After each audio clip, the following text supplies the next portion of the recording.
Hello నమస్తే. బీహార్ ఎన్నికల్లో విజయం కోసం భారతీయ జనతా పార్టీ చెమటోడుస్తోంది. బీహార్ ఎన్నికల్లో కుట్ర చేసి గెలవాలనుకుంటోంది భారతీయ జనతా పార్టీ అనే విషయాన్ని ఇండీ కూటమి ప్రజల ముందు బలంగా ఉంచగలిగింది.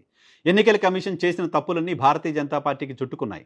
ఎన్నికల కమిషన్ తప్పు చేస్తూ దేశ ప్రజల ముందు అడ్డంగా దొరికిపోయిన తర్వాత, ఎన్నికల కమిషన్ ప్రెస్ కాన్ఫరెన్స్ చూసిన తర్వాత ఎన్నికల కమిషన్ తప్పు చేసిందని దేశంలో మెజారిటీ ప్రజలు నమ్ముతున్న వేళ బీహార్ ఎన్నికల్లో ఏం చేయాలో దిక్కుతోచని పరిస్థితిలో భారతీయ జనతా పార్టీ కనబడుతోంది. బీహార్ ఎన్నికల్లో గెలవకపోతే, బీహార్ ఎన్నికల్లో ఓడిపోతే భారతీయ జనతా పార్టీ సర్కారు కేంద్రంలో ఉండే పరిస్థితి లేదు. భారతీయ జనతా పార్టీ సర్కారు కూలిపోతుంది అంటూ పక్క కాంగ్రెస్ పార్టీ క్యాంపెయిన్ చేస్తోంది.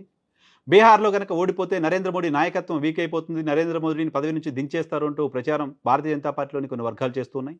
ఇటువంటి నేపథ్యంలో నరేంద్ర మోదీకి బీహార్ ఎన్నికలు అత్యంత కీలకంగా మారాయి. ఈ ఎన్నికల్లో గెలవడం, ఈ ఎన్నికల్లో ఖచ్చితంగా విజయం సాధించడం ఆయనకు అత్యవసరం. చావో రేవో అన్నట్టుగా మోదీకి బీహార్ ఎన్నికలు కనపడుతున్నాయి. బీహార్ ఎన్నికల నేపథ్యంలో బీహార్లో గడిచిన దశాబ్ద కాలంలో మెజారిటీ సమయం ఎన్డీఏ సర్కారే పరిపాలన చేసింది బీహార్ రాష్ట్రాన్ని. భారతీయ జనతా పార్టీ పదే పదే వల్లెవేసే డబుల్ ఇంజిన్ సర్కారే దశాబ్ద కాలంలో ఎక్కువ సమయం బీహార్ని పరిపాలించింది.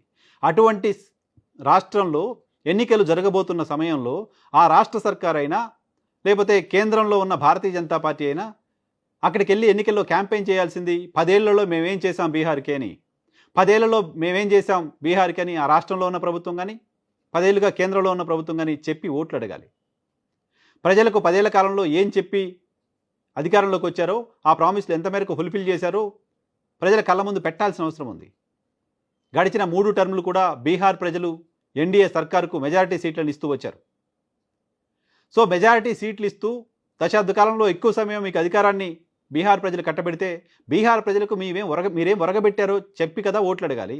దాన్ని వదిలేసి భారతీయ జనతా పార్టీ తమ ట్రంప్ కార్డ్ అయిన ఎమోషనల్ ఇష్యూనే మళ్ళీ అక్కడ కూడా ఎత్తుకుంటోంది. భారతీయ జనతా పార్టీ ఒక్కొక్క సందర్భంలో ఒక్కొక్క రకమైన ఎమోషనల్ ఇష్యూని తీసుకొచ్చి ఎన్నికల తెప్పని దాటుతోంది. సో ప్రస్తుతం బీహార్ ఎన్నికల వేళ కూడా అటువంటి అస్త్రాన్నే తీసుకొచ్చింది. ప్రధాని మోదీ బీహార్ ఎన్నికల ప్రచారం సందర్భంగా మాట్లాడుతున్న మాటలను బట్టి చూస్తే మనకు అది అర్థమవుతోంది. ప్రధాని మోదీ చెప్తున్నారు, దేశంలోకి అక్రమంగా చొరబాట్లు పెరిగిపోతున్నాయి, బీహార్లోకి అక్రమంగా చొరబాట్లు జరుగుతున్నాయి, బీహార్ ద్వారా దేశంలోకి అక్రమంగా చొరబాట్లు జరుగుతున్నాయి, బీహార్లోకి అక్రమ చొరబాట్ల వెనుక ఆర్జేడీ కాంగ్రెస్ పార్టీలు ఉన్నాయంటూ నరేంద్ర మోదీ మాట్లాడుతున్నారు. ఓ ప్రధానమంత్రి స్థాయిలో ఉన్న వ్యక్తి చేసిన అత్యంత చౌకబారు విమర్శగా అది కనపడుతోంది. ఎందుకు ఆ మాట అంటున్నానంటే, గడిచిన 10 ఏళ్ల కాలంగా 11 ఏళ్లుగా ఈ దేశాన్ని పరిపాలిస్తున్న భారతీయ జనతా పార్టీ, ఈ దేశాన్ని పరిపాలిస్తున్న వ్యక్తి నరేంద్ర మోదీ బీహార్ నుంచి అక్రమంగా దేశంలోకి వలసలు జరుగుతున్నాయంటే ఎవరు మొదటి వ్యక్తి దాన్ని ఆపాల్సిన వ్యక్తి? భారతదేశంలోకి అక్రమ వలసలను ఆపాల్సిన బాధ్యతలో ఉన్న ప్రథమ వ్యక్తి ఎవరు? ప్రధానమంత్రి కాదా? ఈ దేశంలోకి అక్రమంగా ఎవరైనా వలస వస్తే దాన్ని ఆపలేకపోవడం ప్రధానమంత్రి చేతగానితనం కాదా? కేంద్ర ప్రభుత్వం చేతగానితనం కాదా?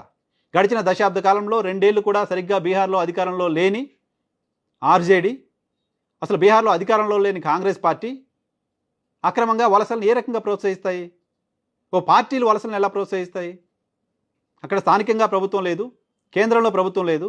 అటువంటప్పుడు అక్కడ ఇక్కడ ప్రభుత్వంలో లేని ఒక 2 రాజకీయ పార్టీలు అక్రమంగా వలసలను ఎలా ప్రోత్సహిస్తున్నాయి? ఇతర దేశాల నుంచి ఎవడో కంచె దాటి దేశంలోకి వస్తుంటే దేశాన్ని పాలిస్తున్న పార్టీ ఏం చేస్తోంది? దేశాన్ని పాలిస్తున్న ప్రభుత్వం ఏం చేస్తోంది? దేశాన్ని పాలిస్తున్న నేత ఏం చేస్తున్నారు? ఈ ప్రశ్న ప్రజల వైపు నుంచి వస్తుంది, ఈ ప్రశ్న దేశం వైపు నుంచి వస్తుందనే కనీస విజ్ఞత కూడా లేకుండా ప్రధానమంత్రి బీహార్ ఎన్నికల వేళ ఎమోషన్ పాలిటిక్స్ చేస్తున్నారు. మళ్ళీ దేశంలోకి ఇంకా రోహింగ్యాలు వస్తున్నారు, దేశంలోకి ముస్లింలు వస్తున్నారు, దేశంలోకి ఇంకెవరో వస్తున్నారంటూ చెప్పి అక్కడ ప్రజల్ని మరో రకంగా ఎమోషన్లో ఉంచి ఓట్లు తీసుకొని గెలవాలనే చౌకబారు రాజకీయాన్ని బీహార్లో మొదలుపెట్టారు. ఎన్నికల్లో చేసిందేంటో చెప్పుకోలేక, చెప్పుకోవడానికి ఏమీ లేక మరోసారి ఎమోషన్ని రైజ్ చేయడం ద్వారా ఎన్నికల్లో విజయం సాధించాలనే ఎత్తుగడ భారతీయ జనతా పార్టీ వేస్తోంది.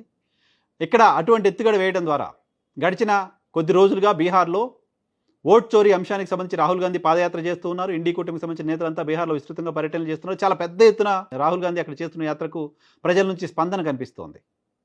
చాలా పెద్ద ఎత్తున ప్రజల నుంచి స్పందన కనిపిస్తోంది. సో అక్కడ ఓట్ చోరీ జరిగిందనే విషయాన్ని ప్రజలు బలంగా నమ్ముతున్నారు. 65 లక్షల ఓట్లు తీసేశారనే అంశానికి సంబంధించి చాలా పెద్ద చర్చ జరుగుతోంది. భారతీయ జనతా పార్టీ కేంద్ర ప్రభుత్వం ఈ క్షణానికి 65 లక్షల ఓట్లు తీసివేయడానికి సంబంధించి ఒక్క మాట కూడా మాట్లాడదా? ప్రధాని మోడీ నేరుగా చెప్పొచ్చు కదా, 65 లక్షల మంది దేశం దాటి దేశంలోకి చొరబాటు ద్వారా వచ్చిన పాకిస్తానీలను, బంగ్లాదేశీలను, నేపాలీలను? ఆ మాట ఎందుకు చెప్పలేకపోతున్నారు? సో అవి చెప్పకపోగా, ఆ అంశాన్ని టచ్ చేయకపోగా, ఈసీ చేస్తున్న తప్పులకు సంబంధించి ప్రతిపక్షాలు వేస్తున్న ప్రశ్నలకి ఆన్సర్ చేసే ప్రయత్నం చేయలేకపోగా, ఎమోషన్ ద్వారా మళ్ళీ ఓట్లు తీసుకురావాలనే ప్రయత్నం భారతీయ జనతా పార్టీ చేస్తోంది. భారతీయ జనతా పార్టీ నిజానికి బీహార్ ఎన్నికల సందర్భంగా ప్రతిసారి ఒక్కొక్క కొత్త ఎత్తుగడని తీసుకొస్తూ ఉంది. గతంలో మోదీ ప్రధానమంత్రి అయిన తర్వాత జరిగిన మొదటి బీహార్ అసెంబ్లీ ఎన్నికల్లో 1,50,000 కోట్ల రూపాయల ప్యాకేజీ బీహార్కి ప్రకటిస్తామంటూ ప్రకటించారు. ఇప్పటివరకు ఆ ప్యాకేజ్ రాలేదనేది బీహార్ ముందున్న వాస్తవం. ఆ తర్వాత జరిగిన అసెంబ్లీ ఎన్నికల్లో అక్కడ ప్రతిపక్షాలను చీల్చే కుట్ర, తమ పార్ట్నర్ పార్టీ అయిన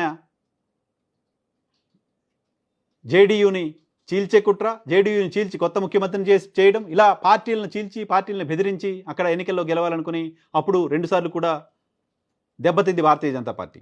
ఆ తరువాత ప్రజలిచ్చిన తీర్పుకు విరుద్ధంగా అక్కడ భారతీయ జనతా పార్టీ ప్రభుత్వంలో భాగస్వామి అయి పరిపాలనలో భాగస్వామిగా ఉంది. సో ప్రజల తీర్పుకు విరుద్ధంగా, ప్రజల తీర్పుకు భిన్నంగా పరిపాలనలోకి వచ్చిన సందర్భంగా అయినా సరిగ్గా ఏమైనా చేశారా, దాన్ని ఏమైనా చెప్పుకోవడానికి ఉందా అంటే అదేం కనపడట్లేదు. అదేం కనపడకపోగా మళ్ళీ తమ ట్రంప్ కార్డ్ అయిన ఎమోషన్ ఎజెండాని ఎత్తుకుంది. చూడాలి బీహార్ ప్రజలు ఈ ఎమోషన్ ఎజెండాని క్యారీ చేస్తారా, తీసి పక్కన పడేస్తారా అని.